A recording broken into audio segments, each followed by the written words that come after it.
Hello, it's me again. How are you? Classic ASMR classic. I should really try and relearn the name, shouldn't I? As it's our channel, my channel. Thank you so much for being here and for liking my last Shakespeare video, which also started with this little wooden bed that an actor bought me. Quite nice. Yeah. And thank you so much if you've subscribed to the channel. As you may know, our hope is to get to 1,000 subscribers, because then I think, and please let me know if you know better, it means we can actually start earning some money for our not-for-profit theatre company. And then I'm going to start creating some more original online writing and projects, which we'll probably put up here. Yeah, probably will. So thank you so much. It's brilliant when you think, although the channel's been going for a while, it was only, 2 months ago we had 20 followers. So to get to 495, I think it is 494, is just brilliant. So thank you so much for subscribing. And if you haven't, then please click the button. Is it down there? Down there. You know better than I do. So yeah, that would be great. Thank you very much. And tell your friends. And I hope you find it relaxing. I've mentioned before that I first came across ASMR during the first COVID lockdown in the UK in 2020, and I got it quite early. I think I had it quite badly, although I don't know, because I had it so badly I don't remember much about it. I wasn't hospitalised or anything dramatic like that, although I do seem to remember talking to aliens quite a lot. My partner didn't see any aliens, but she looked after me. Anywho, that was when I first discovered ASMR, and I use it virtually every now and now to relax. Some of the great John Butler and people like that. So I hope you find these relaxing. And I thought I'd do a little bit of Bill. Excuse me, I'm still sniffling a bit as well. That's in fact you might have seen this before. This is my coaster. Put the cup on. There you go. Empty Coke thing. To be or not to be, which is from Hamlet.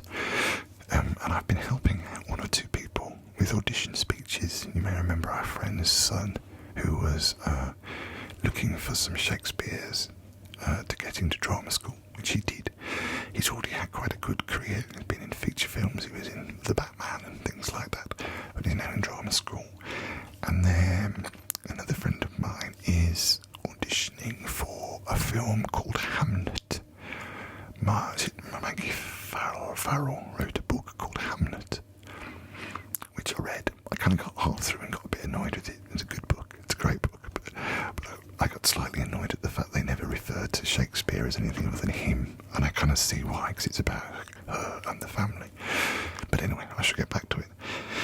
But my friend's, again, it was another friend's son who is auditioning for the role of a young Hamlet. So we were on holiday in Wales, and our friend phoned up and said, "Have you got any pointers for Hamlet?" Well, I've written a one-person version of Hamlet, which is called Hamlet, Horatio's Tale. Not the one that's being performed by the comedian Eddie Izzard, which I saw last week, actually, was rather good. But, so I thought I might share this with you, because it's my little, excuse me, Penguin classic. As you can see, the little black classic. It's all of £2. Fairly good investment. A collection of Shakespeare's soliloquies, from famous set pieces to little-known speeches, displays his genius and in all its range and richness. So I thought I might share with you. I think I turned the page down. Hang on, where is it? Here we are.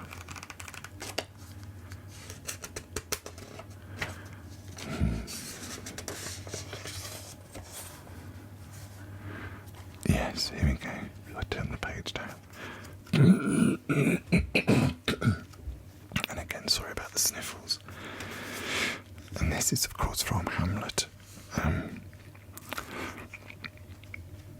Yes.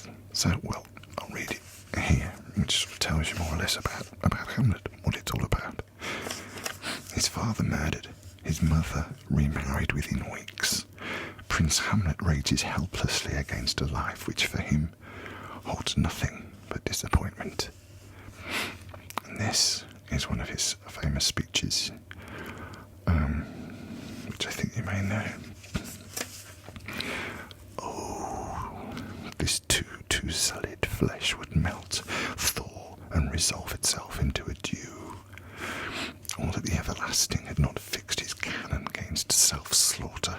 Oh God, how weary, stale, flat, and unprofitable seems to me the uses of this world, all the uses of this world. Fie on it, fie, 'tis an unweeded garden that grows to seed.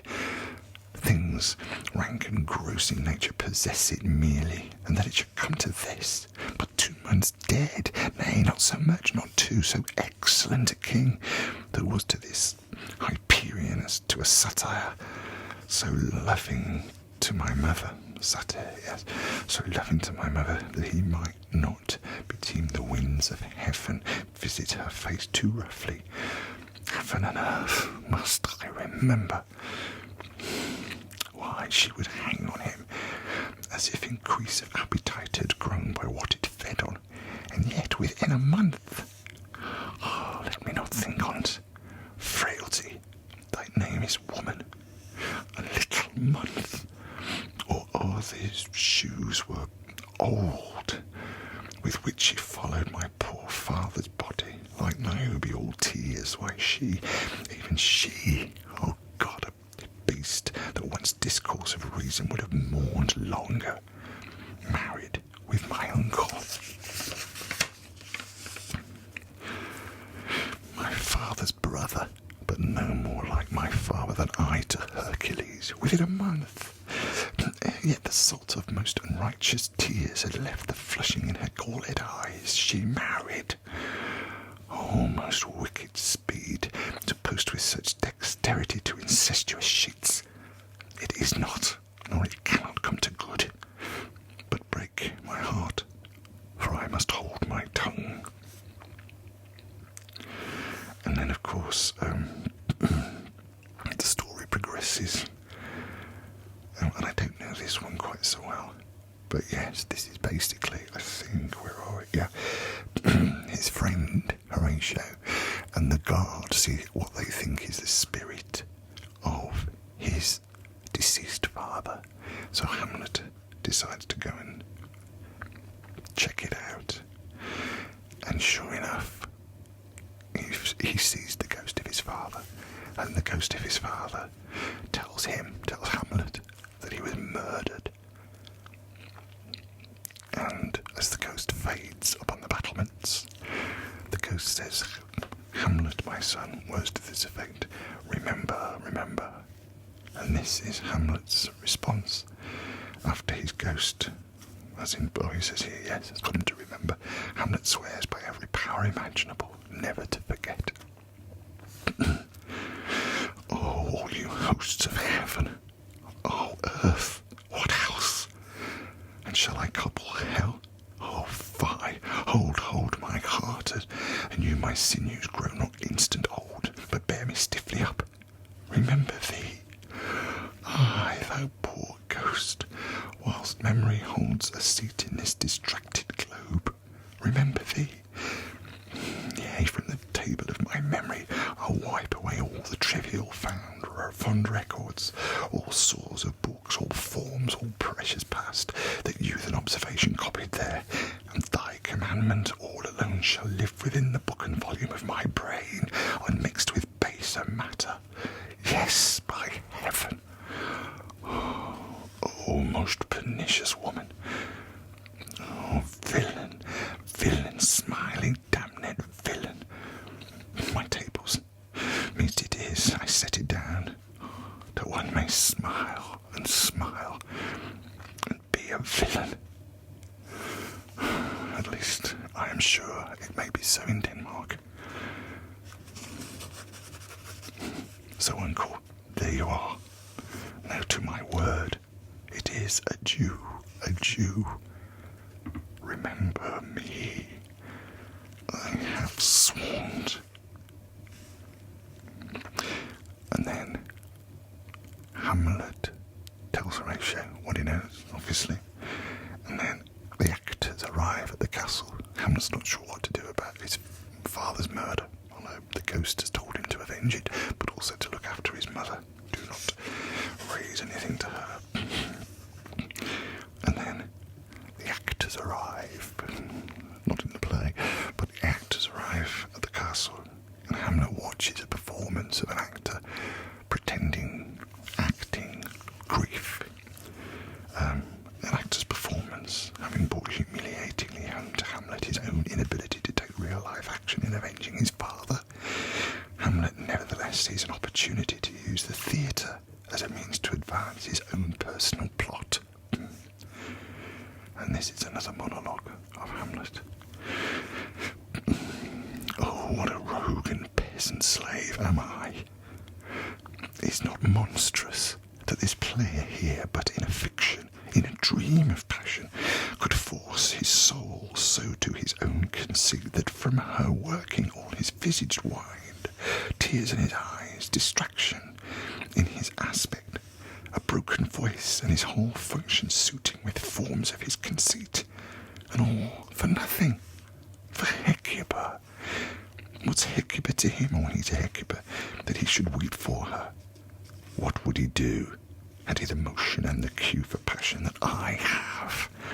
He would drown the stage with tears, and cleave the general ear with horrid speech, make mad the guilty, and appall the free, confound the ignorant, and amaze indeed the very faculties of eyes and ears. Yet I, a dull and muddy metalled rascal, peak like John o' Dreams, unpregnant of my cause, and can say nothing, no, not for a king upon whose property and most dear life a damned defeat was made.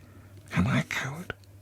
Who calls me villain, breaks my pater cross, plucks off my beard and blows it in my face, tweaks me by the nose, gives me the lie, the throat as deep as to the lungs? Who does me this? Sounds, I should take it, for it cannot be, but I am pigeon-livered and lack gall to make oppression bitter, or ere this I should have fatted all the region's kites with their slaves offal. Bloody, bawdy villain, remorseless, treacherous, lecherous, kindless villain, oh, vengeance! Why, what an ass am I! This is most brave, that I, the son of a dear father murdered, prompted to my revenge by heaven and hell, must like a whore unpack my heart with words, and fall a-cursing like a very drab stallion. Fie upon it, foe! About my brain. I have heard that guilty creatures sitting at a play have, by the very cunning of the scene, been struck so to the soul that presently they have proclaimed their malefactions. For murder, though it have no tongue, will speak with the most miraculous organ. I'll have these players play something like the murder of my father before mine uncle. I'll observe his looks. I'll tempt him to the quick. If he do blench, I know my course. The spirit that I have seen may be a devil, and the devil hath power to assume a pleasing shape, yea, and perhaps out of my weakness and my melancholy, as he is very potent with such spirits, abuses me to damn me. I'll have grounds more relative than this. The play's the thing wherein I'll catch the conscience of the king. And of course he does. Gets the players to perform, and the king does react. But this is possibly one of his most famous speeches, which I might just go through. How are we for time? I think we're okay, aren't we? And I hope you're finding it fairly relaxing, even though it's very dramatic, I suppose. But possibly, apart from the Yorick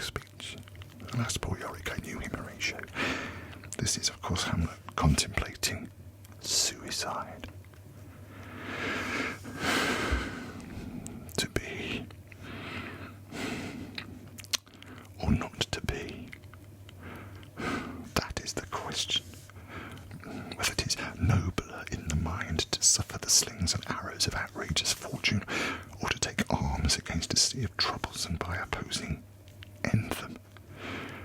To die, to sleep, no more, and by sleep, to say we end the heartache and the thousand natural shocks that flesh is heir to. It is a consummation devoutly to be wished. To die, to sleep, perchance to dream. Aye, there's the rub. For in that sleep of death, what dreams may come when we have shuffled off this mortal coil must give us pause. There's the respect that makes calamity of so long life. For who would bear the whips and scorns of time, the oppressor's wrong, the proud man's contumely, the pangs of despised love, the law's delay, the insolence of office, and the spurns that patient merit of the unworthy takes when he himself might his quietest make with a bare bodkin?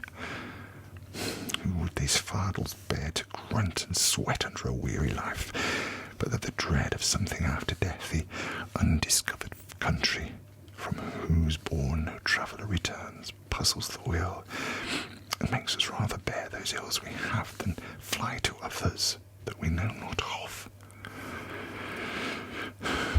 Thus conscience does make cowards of us all, and thus the native hue of resolution is sicklied o'er with the pale cast of thought, and enterprises of great pith and a moment with disregard their currents turn away, and lose the name of action. It's a great speech, isn't it? Some of the references are perhaps a little bit foreign, but I might just do this last one as well, because trying to get into the right frame of mind for action, Hamlet prepares to confront his mother with the wrongs that she has committed against his father's memory. And again, it's a soliloquy. All of these are Hamlet on his own. Well, talking to us, of course, the conceit of the fourth wall, as they say in theatre.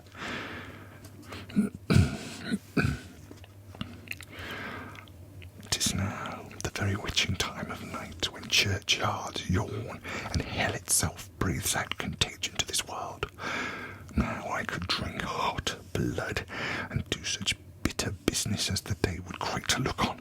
Soft, now to my mother. O heart, lose not thy nature.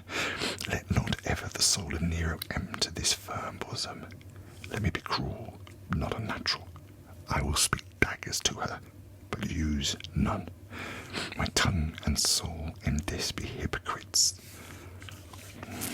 How in my words some ever she be shent, to give them seals never my soul consent." It's kind of powerful stuff, and he goes and confronts his mother. And in fact, I won't tell you too much more about it if you don't know the story of Hamlet. It's actually very dramatic, obviously, but it's a great story, great play. I also think you can sometimes tell Shakespeare's later works, Henry V and then Hamlet, he sort of wrote them later, and he'd obviously grown as a writer. But I am aware of the time, so I won't push on anymore. But well done, William Shakespeare. I hope you found that, well, relaxing. If there's anything else you'd like me to read, or if you've got any comments, thank you very much for the comments that have already been made. You've been such a lovely, caring, and supportive community. I know, I'm sure I'm going to get some horrible stuff, and everyone says how horrible the internet can be, but certainly with this channel and the other support that I've had, it's been lovely. It's been gorgeous. So thank you very much. My time is almost up, but again, if you haven't subscribed, please do. See if we can get to 500 subscribers. And again, anything you'd like me to read, or I am going to look more at notebooks as well, because I do quite like a bit of stationery, including a smart notebook set, which kind of digitally records your handwriting. Not as perfectly as it might, but we'll look at that at some point. But for now. Thank you so much for your time. Thank you for watching. And again, to quote Charles Dickens, I'll see you next time, hopefully. And to quote Charles Dickens, bless us, everyone. Thank you.